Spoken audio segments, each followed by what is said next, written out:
Assalamualaikum warahmatullahi wabarakatuh. Perkenalkan, nama saya Ade Ricardo. Di sini saya ingin memaparkan materi mengenai mata kuliah Pendidikan Pancasila, yang mana dosen pengampu saya yaitu Bapak Dr. Sanjaya. Pancasila sebagai ideologi nasional. Pembahasan yang akan saya paparkan di sini ada yang pertama, Pancasila sebagai ideologi negara. Yang kedua, karakteristik ideologi Pancasila. Yang ketiga, peran dan fungsi Pancasila sebagai ideologi bangsa. Dan yang terakhir, ada tantangan terhadap Pancasila sebagai ideologi bangsa. Untuk itu, saya langsung menjelaskan materi yang pertama. Pancasila sebagai ideologi nasional. Pancasila sebagai ideologi negara, maksudnya ialah Pancasila berperan sebagai sarana pemersatu masyarakat dan pengarah motivasi bangsa untuk mencapai cita-cita. Secara lebih spesifik, Pancasila merupakan visi dan misi yang ingin dicapai dalam kehidupan berbangsa dan bernegara di Indonesia. Pembahasan yang kedua yaitu karakteristik ideologi Pancasila. Kailan mengerucutkan Indonesia berpancasila dalam triprakara, yakni yang pertama, unsur-unsur Pancasila sebelum disahkan secara yuridis sudah dimiliki oleh bangsa Indonesia sebagai asas adat istiadat dan kebudayaan atau Pancasila asas kebudayaan. Yang kedua, unsur-unsur Pancasila telah terdapat pada bangsa sebagai asas dalam agama-agama, yaitu disebut sebagai Pancasila asas religius. Dan yang ketiga, yaitu unsur-unsur tersebut kemudian diolah, dibahas, dan dirumuskan oleh pendiri negara yang kemudian disahkan sebagai asas kenegaraan, yang disebut sebagai Pancasila asas kenegaraan. Materi selanjutnya yaitu peran dan fungsi Pancasila. Sebagai ideologi, Pancasila memiliki peranan dan fungsi yang sangat penting bagi bangsa Indonesia, terutama sebagai cita-cita dan tujuan bangsa. Kailan pada uraiannya terkait makna ideologi bagi negara menyatakan bahwa ideologi berperan menentukan eksistensi suatu negara dan sebagai sumber motivasi dalam kehidupan bernegara. Kailan 2002. Tantangan terhadap Pancasila. Tantangan terhadap Pancasila sebagai ideologi terbagi menjadi dua, yakni ada tantangan internal, yaitu tantangan yang berasal dari dalam negeri, dan yang kedua ada tantangan eksternal, yaitu tantangan yang berasal dari luar negeri. Tantangan internal di sini terbagi menjadi 6. Yang pertama itu ada demoralisasi bangsa. Nah, demoralisasi bangsa adalah penurunan moral yang dimiliki bangsa terkait moralnya yang terhadap nilai-nilai Pancasila.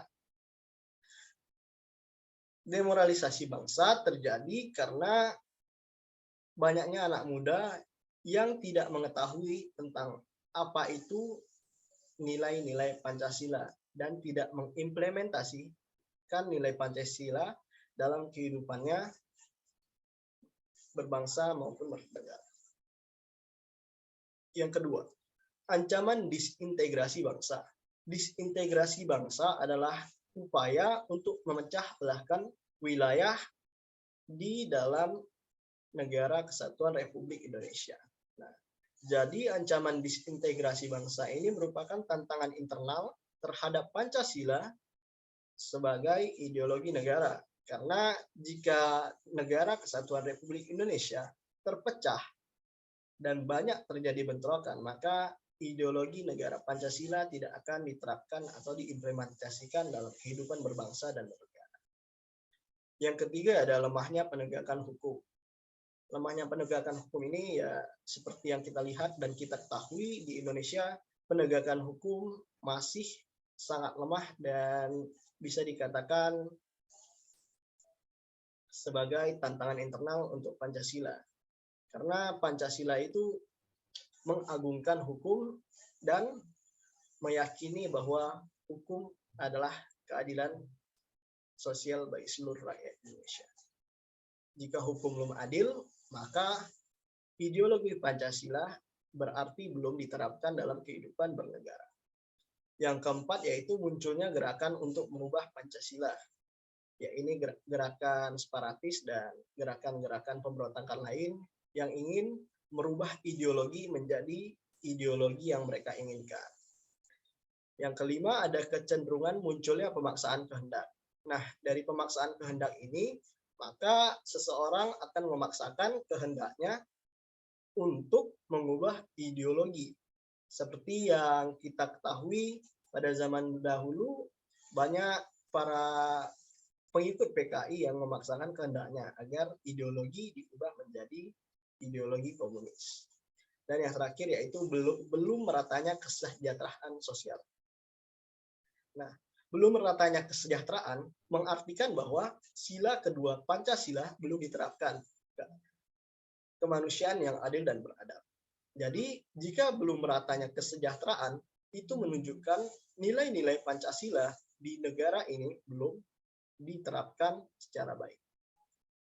Jadi, itulah tadi tantangan-tantangan internal yang terjadi terhadap Pancasila.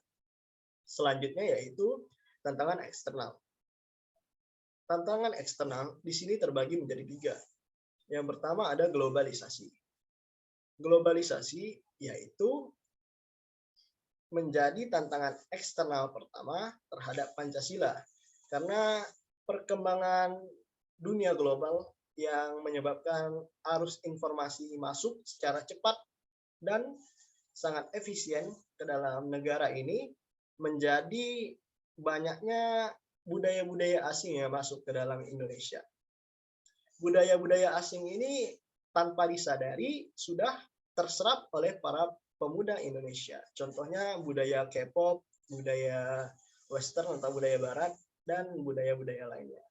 Jadi ini merupakan tantangan yang sangat berat bagi Pancasila dari tantangan eksternal, yaitu dari tantangan yang berasal dari luar tadi.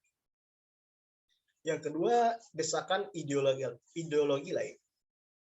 Desakan ideologi lain ini seperti ya yang seperti tadi, adanya negara-negara yang memaksakan ideologinya untuk diterima oleh Indonesia. Jadi seperti negara-negara barat yang mengekspor atau mengirimkan budaya-budayanya melalui banyak hal seperti film, pakaian, makanan, dan lain-lain agar terserap di Indonesia dan perlahan-lahan akan merubah kodrat dan hakikat Pancasila di negara ini sebagai ideologi. Oleh sebab itu, desakan ideologi lain juga menjadi tantangan eksternal terhadap Pancasila sebagai ideologi nasional. Dan yang terakhir yaitu ada kepentingan internasional terhadap sumber daya alam Indonesia. Nah, kepentingan internasional terhadap sumber daya alam Indonesia ini sama seperti desakan ideologi lain. Jadi, jika banyak negara-negara akan mempengaruhi Indonesia dan melakukan suatu bahaya tersendiri terhadap Pancasila. Karena jika mengatur atau tidak bisa bertolak belakang dengan Pancasila, maka perlahan-lahan nilai-nilai dan budaya Pancasila akan ikut terkikis. Tidak menutup kemungkinan budaya Pancasila akan tergantikan. Oleh karena itu, kita sebagai pemuda harus menguatkan pemahaman kita dalam kehidupan sehari-hari yang sesuai dengan hukum dan perundang-undangan yang berlaku. Sekian pemaparan materi dari saya. Mohon maaf apabila ada kesalahan. Akhirul kalam. Assalamualaikum warahmatullahi wabarakatuh.